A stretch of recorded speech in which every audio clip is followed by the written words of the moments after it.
Spring is here, and for some who are still defrosting from winter, it might feel a little bit overwhelming to move into a warmer, busier, more excitable season. So, if that's you, I have a few tips I'd love to share on how to navigate easing into spring if you're still thawing out from winter.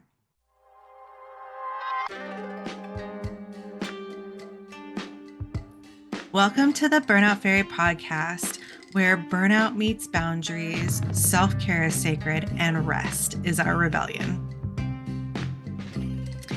Welcome back. Let's talk about spring, where a new season is here. And I love transitional energy so much. I've loved really easing into this time of year. That being said, I've had so many conversations with others about how spring energy feels really overwhelming right now. It's too frenetic, it's too hot, like the quality of it is too hot, too fast paced. So, I wanted to offer today 5 tips on how to ease into the season with softness, intention, and sustainable energy. Number one, reconnect with your body through nature. Get outside, friend. Get outside. Where I am, I'm lucky to have beautiful wildflower blooms. Now, I do have an issue with allergies, and maybe you do too. Dose up on what you need to dose up on and go out and enjoy the beautiful transition, everything coming alive. All of the colors right now are so fantastic. It's a good time to kind of start shaking off winter in a very gentle way just by getting outside and just doing a simple walk if you're able, maybe going somewhere new and watching the sunset or the sunrise if you're a morning person, exploring a new nature walk. I have a friend who we have a standing date Saturday mornings to walk his dogs at a local park. And with spring means there's more running events, more charity events that are so loud first thing in the morning. There's tons of people. There's barely any space to park our car or walk the dogs without bumping into runners and then trying to leave the park. You try leaving the park when 20,000 people are trying to run a 5K, walk a 5K. You're there. You're just going to be there for longer than you anticipated. So there is a beautiful local state park just right up the road. It's a 10-15 minute drive from the park we normally go to, and it's more secluded. It's quiet. There have been some workers out there kind of cleaning up from winter storms, but even still, doing a fresh new nature trail has been so rewarding and so fulfilling and has really given us an opportunity to get away from the hustle and bustle that's going on with our regular routine and trying a new space, smelling new smells, watching the ducks float down the river. It's been a really uplifting new it's been a really uplifting new habit that we've started. Number 2 is spring clean your energy, not just your space. So, if you've been hermiting or maybe letting your routines go a little bit, see about reintroducing a new routine. I have been starting my mornings with a gentle meditation. Chanting has not felt super nourishing for me in the morning because spring causes my allergies to go haywire. I refuse to sleep while the weather is nice with my windows closed. So I'm inviting a lot of pollen, a lot of dust into my environment on purpose. So I have a runny nose and a sore throat constantly. So talking, chanting, doing that first thing when I wake up has not felt good. So I've switched up my routine because I still want that really juicy, energetic experience of setting my intention and making space for what I want to bring into my day, what I want to bring into my body, what I want to bring into my energy sphere, setting time for some new meditations. I've been trying some new meditations on YouTube as they pop up first thing in the morning. And that has been a great way to start my day. And then after my meditation, I get up, I take my walk, I do my fitness routine, and then I get on with my day. So look at parts of your day where you need to introduce maybe something that's uplifting you, that's going to help set your energy right for the day or even the evening. Don't slack on an evening routine. If morning routines are really a struggle for you, maybe look at your evening space, maybe setting aside a few minutes to meditate before going to bed, or maybe on your lunch break, or maybe playing something in the car on your way home from your job or on the way to your job that helps just kind of set up your space, set up your energy. It doesn't have to be first thing in the morning. That's just what works for me. Again, choose your own adventure. I am a huge fan of you choosing your own adventure. Find what works for you. Play around. It's not that hard. It's not that serious. Play with it. Let it be an experiment. Number 3, don't rush the bloom. Seeds start underground and you're allowed to take your time. Check in with your body and ask, do I need a rest before I rise? If you're feeling like you're coming late into the spring vibe, you're not. You're arriving perfectly on time.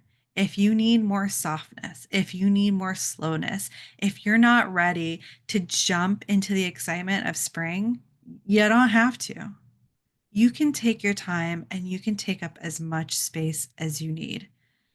As a gardener, I have been loving getting back into. I didn't have a garden last year. I didn't nurture any seeds last year. So this year I've really made it a point to. So I started my seeds so much earlier this year. I made it a priority. I've been getting out in the garden and just checking on everybody. And it's interesting which seeds have really taken off and which seeds are moving slower at their own pace. They're all strong, they're all healthy. Just some are moving at a bit slower pace than the others. There's no deficiency in nutrients, there's no deficiency in water. Everybody's getting the same amount. Everyone is getting exactly what they need. Just some plants are slower than others. They're not machines, they're living beings just like you and I are. So if you're not feeling it, if you're not ready to jump into that noisy 5K at the park or do all the extracurricular potlucks with this neighbor or that friend, you don't have to. You absolutely have permission to say no.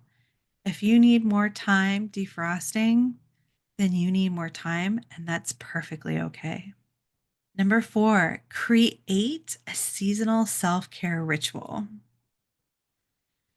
I did this on the first of spring. I cleaned off. I have this little bookshelf where I sort of like state my, I light a candle, light some incense, set my intentions for the day. And just checking in with that space every day has been my new spring ritual. I have this really lofty goal that I've been stating out loud and just reaffirming and envisioning, and that has been my new practice. So maybe try something on. Maybe that's getting out and walking first thing in the morning. Maybe that's going outside with your coffee first thing. Try to experiment and see what feels good. What do you want to mark that's different about this season? Sometimes our rituals, the things that we do, our habits, our routines that we have in winter aren't really applicable to spring or summer or even fall. Sometimes we have to look at how the seasonal energy is for us and what our arrangement, what our environment is for us. For example, in summer, I can't go walking outside. It is too hot. And when it's 90 degrees at 4 o'clock in the morning, it's absurd and I refuse. So my summer morning walk needs to happen on a walking pad inside, or instead of a walk, I'm working on my rowing machine or I'm going to the gym. And then on instead of going to the park on the weekends, I'll go for a hike up in the mountains where it's a little bit cooler and more accessible. to my heat delicate person. But yeah, change it up. What do you need? What is your body craving? Maybe it's ditching your coffee for maybe a lighter tea, maybe some black tea or a matcha. Try out some different things. Just sort of bringing in a little bit of change can bring so much freshness to our daily life. Even just a small change. So, again, don't take it seriously. It's really not that hard. Maybe just introduce a little tweak somewhere. You don't have to completely reinvent your day. That's not necessary unless you really want to. But make it simple, make it super accessible. It's all about easing into the season. Number 5 is align with your unique energy cycles. I notice for myself personally that Thursdays, when I get into the warmer months, are the hardest day of the week for me. I feel like I've come into the week with all this go energy. And by the time Thursday rolls around, I just want to order a pizza and watch movies and not do anything I promised myself I would do. So, with that awareness, I try to be really mindful about how I plan my time on Thursdays.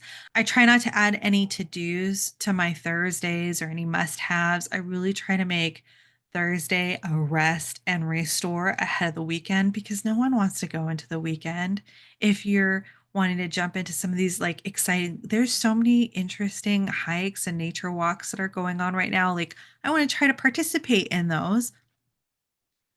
But if I'm using my weekend to catch up on rest, I'm not going to feel rejuvenated enough. It's going to feel like a chore to do some of these fun, novel things that are occurring over the weekend. So I really try to spend Thursday kicking back, making things simple. I don't cook, I don't clean. I just keep it really simple so I can restore my energy. So going into the weekend and closing out my work week on a really high note. So, invitation to pay attention, do some journaling, just check in with yourself each day and see where is your energy lowest? Where is your energy highest? Can you load certain tasks onto those days when you typically have more energy and maybe offload some things or delegate on those days that you have low energy? Just check in with yourself, have some observance, some awareness, but no judgment. We don't judge here. No judging. We're just observing. We're the scientists of our own laboratory. Adding some adding some things like breath work or meditation to help cultivate some of that mindfulness may be helpful. And finally, as a little bonus, check in with the goals that you set for yourself at the beginning of the year. And again, no judgment, just observing where we are in the current timeline. So one more thing to check in on is if you set goals, intentions, resolutions for the year back in winter, now is a really good time to just reevaluate what you set for yourself. If you set up any goals, where are you at with those goals? How are you feeling? Does anything need to be adjusted? Again, no judgment, just observe and be objective about where you are at today. Sometimes we come into the year with very lofty goals, and I think it's so important to shoot for the moon, whether or not it's really achievable. Because if you go for the impossible goal, you'll make the impossible goal. It just is going to take a little bit of time. So take a look at whatever goals you set for yourself. So, looking at my goals, there are a couple of things that I'm doing really well, and there's a couple of things that are maybe slacking off. One of my big ones was I wanted to finish my book this year, and I am still going to finish my book this year. And also, I have a couple of projects that are coming up that I'm really excited about that are taking precedence. So instead of my original deadline was to finish my book by May, I'm going to push that out. I haven't, I need to sit down and actually set a date, but I have a couple of other projects that I need to get wrapped up by June. I'll talk about those soon, I promise. But that is like a big thing I'm having to shift around in order to accommodate what I really want to go after. Otherwise, I've been pretty good about all of the things, except for maybe, oh, I wanted to host a couple of seasonal parties that I haven't done and I'm not going to have space to do. So I'm going to go ahead and remove that from my list. So if you're struggling with easing into spring, as I know so many are, there's nothing wrong. You're not broken. You are arriving in your perfect timing, and there is absolutely nothing wrong with that. I hope some of these tips help. I can't wait to hear how they resonate with you. And if there was any aha moments, please drop it in the comments below. I can't wait to hear how your spring is going. And until next time, I really need to find a better way to sign off this thing, but instead, I'm going to be super awkward and say ta ta for now. Enjoy your spring.